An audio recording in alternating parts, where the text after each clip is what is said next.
So hi, good morning to everyone. So this is Janice, the poor traveler wandering Igorota, and I'm currently here in Pingtung, in Hengchun. I don't know how to pronounce it really, but yeah, we got like the best weather for today.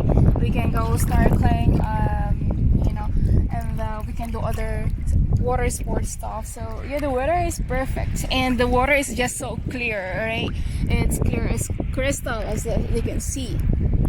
Alright, we're gonna try to figure out what else we can see underwater. Alright, so this is my birthday trip since I cannot go to other countries due to the COVID-19. I'm with my tour guide, the exploration Taiwan, and getting prepared, just taking his vlog up there. So yeah, just look how beautiful it is. There we go.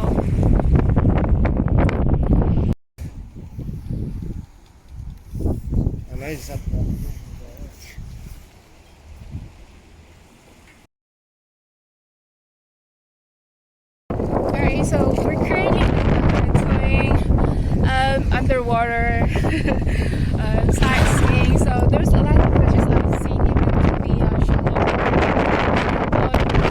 Yeah, this is Janice, the poor traveler wandering Igorota, and I'm with the exploration Taiwan, exploring Pingtung, and wait. Alright, so yeah, we're here in Pingtung, in Hengchun. I don't know how to spell it, but yeah, we're pretty much enjoying this birthday trip. I'll be posting like a lot of videos and clips on what I've seen underwater using my Huawei P30 Pro camera. It's a lot better than the other phone that I had. It's clear, underwater. Like just how beautiful and clean the water is, right? So I'm basically just standing on one of the rocks here, trying to just take a video, and then I'm gonna go back into the water. Alright? So there we go. This is just beautiful. Taiwan has a lot of good places to go